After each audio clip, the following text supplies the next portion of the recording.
What's going on, guys? JLo B-Ball here. I brought on one of our coaching staff, Tony Vasaturo, ex-Uconn coach, and I wanted to bring him on just to tell you guys, or have him tell you guys, what his story's been through his NCAA coaching experience at a high Division I program, how it's affected his the way he trains and the things that he's gained from that, because it is such an opportunity.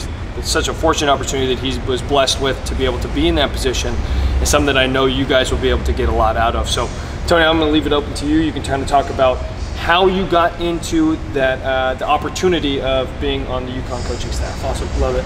As most of you guys know, longtime followers of the JLo B-Ball brand, I was with Jordan before, and before that experience, I did 4 years of Division I at University of Central Florida. So, that helps build relationships in the college world, and really, that's what it comes down to. So then I came out here, worked with you, and we just started building the brand and working out a lot of good people, and just a lot of people notice that kind of stuff, and with social media and those kinds of things, and word of mouth, and it goes around that, hey, people are doing big things here and here, and we were kind of a hot name last summer. So it caught some traction, and had the Uconn staff reach out to me and took that opportunity. It was great, and from that point on, so I helped getting myself there by just creating like real relationships with good people and those kinds of things. Just obviously working hard and those kinds of things, but it's all about who you know and who knows you. Yeah, and that's so just what I was gonna say, man. And so I want to pick that up. It's not who you know, it's who knows you. Yeah. So you may know, like, I know who LeBron James is. LeBron does not know who I am, if that makes sense. Yeah. So all these people,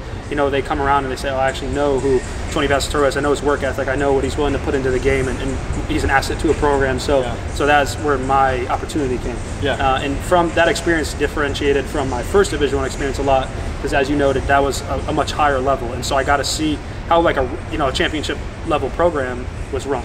And I got to be around ex-NBA coaches and people that have been in the league and worked with a lot of high-level players and had success, and that's what it boils down to. And so just seeing how those guys carry themselves every day, how they prepare for games, and every little facet of a college program. And for those of you who don't know, there's so much more than basketball that goes into a college program. You're dealing with 18 to 21-year-old kids, and you're responsible for them. So class checks and making sure their grades and nutrition and strength schedules, there's a lot that goes into it. And just seeing from the preparation standpoint, and the biggest thing that people always ask me and that I always take away from my experiences is the level of accountability. One of the biggest things working at that level, and any level higher up when you get around professionals and athletes like that, is the accountability factor. And the way that those coaches prepare, the way that they hold the players to a certain standard and everyone within that program, it just is a very easy way to transition over to like real world, so to speak, outside of a team organization, and we train athletes, and we're in a business where it's more liquid and fluid, and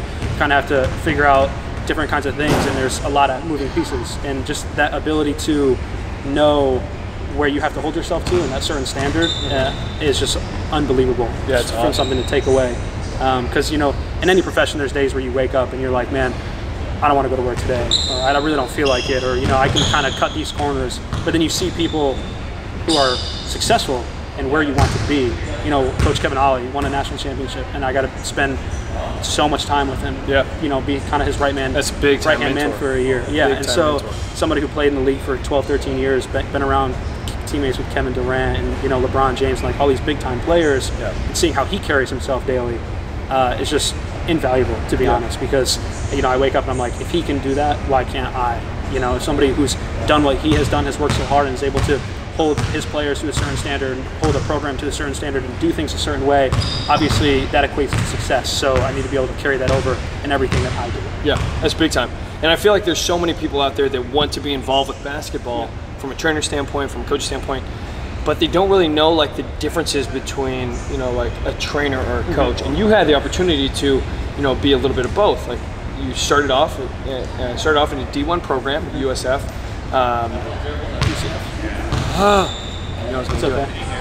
You started off in a D1 program at UCF, and from there you took the training aspect, and worked with PGC, great program, great organization. Then you were with us, and then you got the opportunity to be on a coaching staff for Uconn basketball.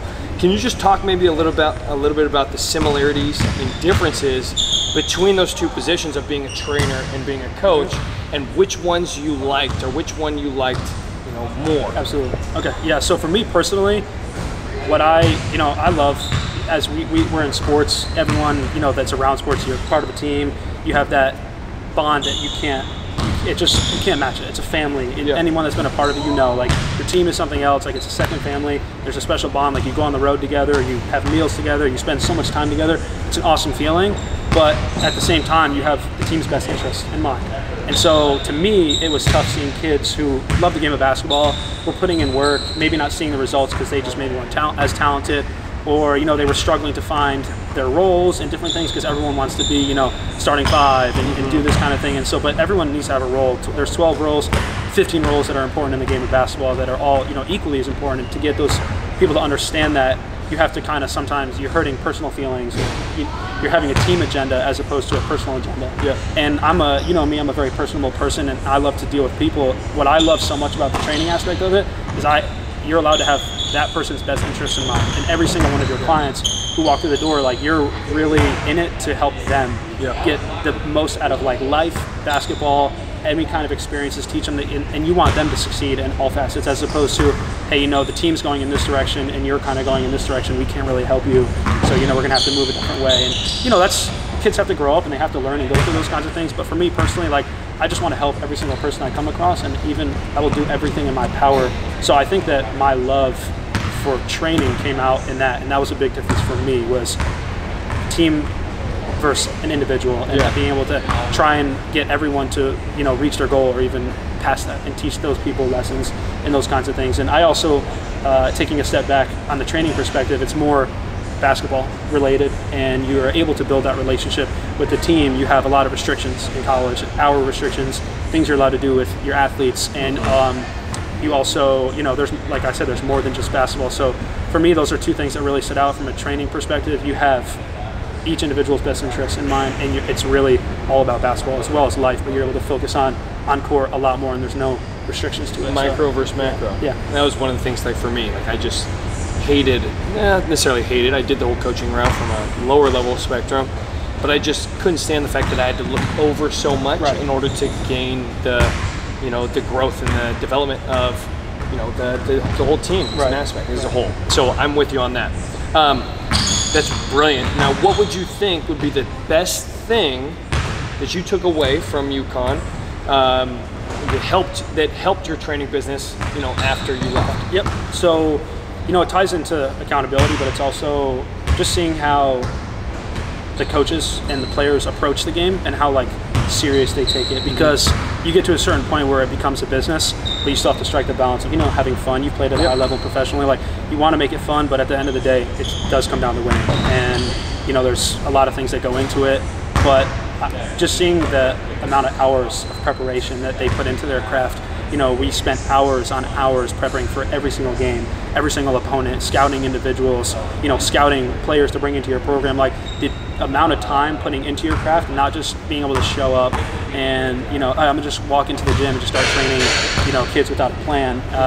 Being prepared, you know, is just so much different at that level. And to take that away, just like, okay, you know, you always think that you're doing enough, but you could always do more, and sometimes you don't know how. So putting yourself in that scenario where you're around, again, coaches who have been in the NBA and had success in college, like they're literally in the office for 10, 12, 15 hours a day. You're home at midnight and they're texting you like, hey, you watch this game? Like, well, it's like a nonstop 7 days a week, you know, 8-month grind in college basketball. And it's just like, okay, I now know how to prep for when my, you know, players come in the off season. So like our training off season during basketball season is kind of starting right now.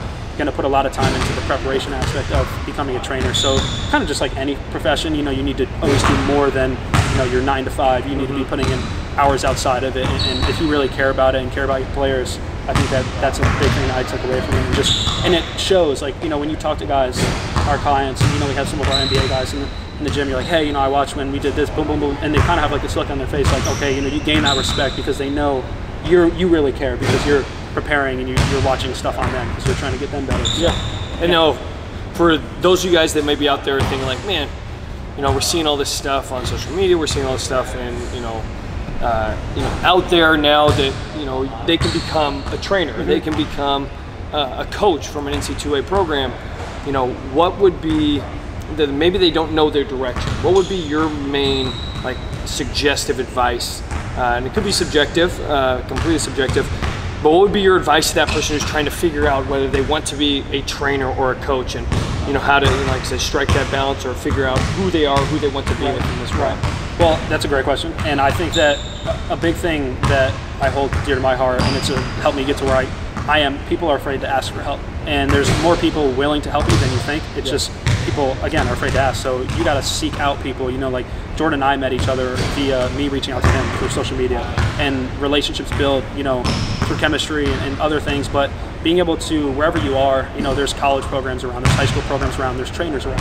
So reaching out to those people via social media or websites, and there's a lot of people that will just not read your emails, will turn you away, but you'll be surprised at the people who'll be like, yeah, come through and watch you practice, and just getting your foot in the door and meeting people and kind of talking to people and building a relationship. I got to my journey because I didn't really know. I was just working I'm from Connecticut, so I'd work like Central Connecticut State's camp, Uconn's camp. I'd drive up to Syracuse, work their camp, and I would just work a lot of camps and always like pick the brains of the staffs and kind of, hey, I want to be here and what do I have to do and those kinds of things. And I always thought I wanted to be a college coach, and so I took that route. And you kind of have to, I knew what I wanted to do, but again, my vision has changed. Like I love training, and I know I want to do that now, but you have to try to find something you love. And if you don't know, really just go around and get, be with a trainer, be with a coach, talk to people who have done both, or someone who's been a coach for 25 years, and just get that insight on them. What are the positives and negatives, and then you also have to find out what's important to you, like your work-life balance, like what you want your life to look like outside of, because it's tough being in, college athletes at that Division I level is definitely a professional sport, and to have a family is tough. It's just to be honest. So you have to find out what's important to you, and if you can make those sacrifices, when you're in your 20s, and set yourself up for later. So just kind of, what you want, and just trying to find that balance of, hey, this is something I'm passionate about, or else, it will burn you out. So you have to do what you love. Oh, I like that. Figure out your self-identity, first, or what makes you tick, and then start going at, different career choices, different, whether it be trainer, coach, player ops, whatever these things are, and figure out what makes sense to you, what you do like, what you don't like.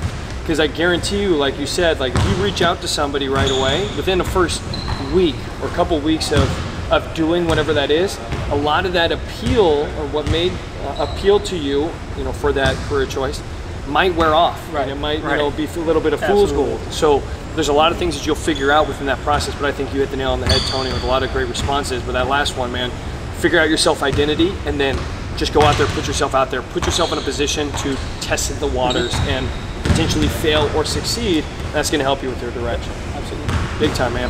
So there you guys have it. Tony Vostaturo is part of that J-Law B-Ball squad, our trainer staff out here. Amazing guys who help us work with a lot of our NBA guys down to amateurs. He does done a phenomenal job with them, and we love having him. He's also been part of the UCF coaching staff, Division I, as well as the Uconn men's basketball. I know you guys know what program that is, but I want to thank you, man, for the time. And if you guys have any questions regarding this topic, Tony's going to be answering all the responses, so drop those comments below. Definitely love to answer any questions you might have on your journey to becoming either a trainer, coach, something in this basketball world. Thank you, guys. Yeah.